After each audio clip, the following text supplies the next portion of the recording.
တဲဆုံမှာမိခိုးစုပ်စနစ်တောင်မရှိဘူးရိုးရိုးမိဖို့ချောင်းသုံးပစ္စည်းတောင်စုံအောင်မဝဲနိုင်ရှာဘူးသူကငါ့ကိုဘာနဲ့လာပြိုင်မလဲငါကငါမိမရဲ့အမျိုးတဝမ်းကွဲလူပြောင်းကိုခေါ်ထားပြီးပြီဟွန်းအဲ့ဒီကောင်ကအရင်ကအိမ်မှာအလာကားနဲ့အလာကားစားပဲဒါပေမဲ့ငါကတလ9000ပေးထားတော့သူအသေးလဲလောက်တာပေါ့ဒီညလူပြောင်းကိုမိဖို့ချောင်းမှုခံပြီးအရင်လိုပဲအကုန်ကုန်အောင်ရောက်မှာပဲသူ့အိတ်ထဲကမဆိုးစလောက်စုဆောင်းငွေလေးနဲ့အဲ့ဒီတဲဆုံမှာဘလို့အဖိုးတန်စားစာမျိုးလုံးနိုင်မလဲကြည့်ကြသေးတာပေါ့အချိန်တန်လို့အကုန်ရှုံးသွားတဲ့အခါငါကလူကြီးတယောက်အနေနဲ့တနာလိမ့်မယ်လို့မထင်နဲ့ပုံနေရဲ့ကန်စုံဦးတစ်လုံးတောင်ပြစ်မပေးဘူးညနေ4နာရီညစေးမဖွင့်ခင်2နာရီအလိုအတုံးဆောင်ဟောင်း3ပြီးတက်ဆက်ပြီးကိုစီးပြီးအကြီးဆုံးရေထွက်ပစ္စည်းလက်ကားဈေးကိုရောက်လာခဲ့တယ်။နေရာကျွမ်းကျင်တဲ့အတွက်ကြောင့်လမ်းဘေးကရိုးရိုးပုစုံရောင်းတဲ့ဆိုင်တွေကိုဖျက်ကျော်ပြီးဈေးရဲ့အနက်ဆုံးနေရာအကြီးဆုံးရေထွက်ပစ္စည်းလက်ကားဆိုင်ကိုတန်းသွားခဲ့တယ်။ရှောင်းဖုံးဒီနေ့ငါးစီကိုဘလို့ဖြစ်ပြီးရောက်လာတာလဲ။မင်းဦးလေးဆိုင်အတွက်ကုန်ပစ္စည်းတွေကိုပုံမှန်ဆိုသူ့မိမကလာယူနေကြမဟုတ်လား။ကျွန်တော်သူနဲ့မလုပ်တော့ဘူး။ကိုပိုင်ဆိုင်ထောင်လိုက်ပြီးကိုချန်အေးခန်းကားတွေကအေးခဲထားတဲ့ပုစုံကြီးတွေရှိသေးလား။မင်းအဲ့ဓာတွေကိုလိုချင်တာလား။ရှောင်းဖုံးမင်းနောက်နေတာမဟုတ်ဘူးမလား။ဒီပုစုံတွေကမြောက်ပိုင်းကအလွန်အေးတဲ့ရေနက်ပိုင်းမှာမွေးမြူထားတာအသားကတော့အကောင်းဆုံးရဲ့ကအကောင်းဆုံးပဲကမာကောင်လို့အသားကကြစ်လစ်ပြီးအရန်ချိုတယ်ဒါပေမဲ့ဒီကောင်တွေကအရန်နုနေတယ်ဒီလိုပုစုံမျိုးကိုအပူချိန်အလွန်နေတဲ့နေရာမှာပဲတည်ယူရတယ်မြစ်ဈေးဆိုင်ကိုရောက်လို့နည်းနည်းလောက်ပူသွားရင်ဖြစ်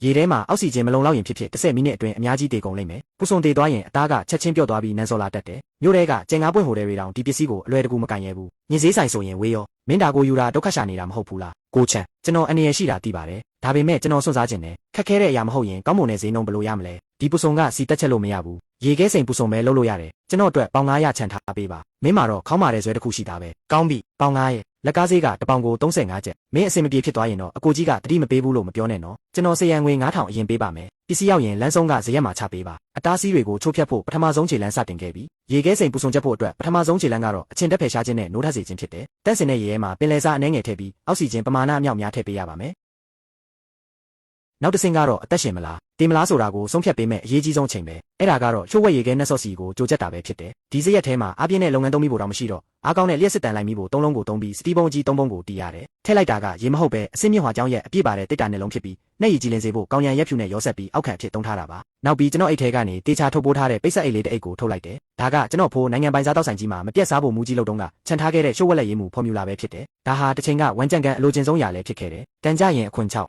နာနဲ့ပွင့်ကဲဝေးရွက်တစ်ကြံပိုးခောက်ဒါတွေကတော့ရိုးရိုးပစ္စည်းတွေပါပုစုံသားကိုပို့ပြီးကျွတ်ဆက်စေပြီးတတိယနဲ့တင်းပြန်စေမဲ့စစ်မှန်တဲ့ချိုးဝက်ချက်ကတော့လက်ဆက်တဲ့ရှန်ရွှေလင်မော်တီ CD6 ပြီးတော့ CA နဲ့ကြော်ထားတဲ့တောင်ပေါ်ကြောက်ခဲတကြားနဲ့ဈေးဆိုင်မှာပဲဝယ်လို့ရတဲ့တရုတ်တိုင်းရင်းဆေးဘက်ဝင်အမွှေးကြိုင်ချို့ပဲဖြစ်ပါတယ်အမွှေးကြိုင်အလုံးကိုစူပွက်နေရဲ့အရက်ရည်ထဲထည့်လိုက်တဲ့အခါထူကြပြီးအလုံးဆူရှားတဲ့ရန်နံတစ်ခုကဇရက်ရဲ့အမိုးကိုဖောက်ထွက်ပြီးနွေရာသီညချမ်းလေထုတဲကိုပြန့်နှံ့သွားခဲ့တယ်အဲ့ဒါကတာမန်ဆိုင်တွေမှာရတဲ့စီဦးဆောင်ဆူရှားတဲ့အမွှေးတို့နဲ့မျိုးမဟုတ်ပဲအရက်ရှိန်နေငယ်လက်ဆက်တဲ့တတိနက်နဲ့အမွှေးကြိုင်မျိုးစုံပေါင်းဆက်ထားတဲ့အကောင်းဆုံးရန်နံတစ်ခုပဲဖြစ်ပါတယ်နှက်ရည်ကို2နာရီအပြည့်ကြိုချက်ပြီးနောက်ဆုံးလုံးဝပြစ်ခဲသွားတဲ့အခါမီးပိတ်လိုက်တယ်ဒါကပထမအဆင့်ပဲရှိပါသေးတယ်ဒီပုစုံညံ့စားတွေကအသက်ပြင်းတယ်အလွယ်တကူနဲ့တော့မတည်ဘူးငါအရင်ဆုံးအေးအေးဆေးဆေးနေရမယ်မဟုတ်ရင်လူပါသေးလိမ့်မယ်ကျွန်တော်အကြောက်ဆုံးຢာကဖြစ်လာခဲ့ပြီအာရိတ်ပုစုံတွေရဲ့နုနယ်မှုကထင်မှတ်ထားတာထက်ပိုပါတယ်ရေပူချိန်10ဒီဂရီကျော်ရင်ဒါမှမဟုတ်အောက်ဆီဂျင်မိနစ်20ထပ်ပိုပြည့်ရင်သူတို့ရဲ့အသက်ရှူစနစ်ကချက်ချင်းပြည့်စည်ပြီးအဆုလိုက်ပြုံလိုက်တေကုန်ကြလိမ့်မယ်တေသွားတာနဲ့အသားကဆုပ်ပြတ်သွားပြီးကျွန်တော်ချင်းကားပြီးရင်းနှီးထားတဲ့နောက်ဆုံးလက်ကျန်ပိုင်ဆိုင်မှုအားလုံးရေစုံမျောသွားမှာဖြစ်တယ်ကျွန်တော်ရွှဲနေနေတဲ့အင်ဂျီကိုချုပ်ပြီးလူမိုက်တယောက်လိုဇရက်ထဲကနေယူသွတ်စွာပြေးထွက်ခဲ့တယ်42ဒီဂရီရှိတဲ့ပူပြင်းတဲ့နေအောင်အောက်မှာ3ကီလိုမီတာဝေးတဲ့ရေခဲစက်ရုံကြီးကြီးတစ်ခုစီပြေးသွားခဲ့တယ်ပုံမှန်ထက်3ဆက်ပေးပြီးပိတာ100နီးပါးလေးတဲ့စက်မှုလုပ်ငန်းတုံးရေခဲတုံးကြီး10တုံးကိုလူဝယ်ခဲ့ရတယ်ငားလာတဲ့3ပြီးဆိုင်ကဲနဲ့ဇရက်စီကိုအယူမူနင်းပြန်လာခဲ့တယ်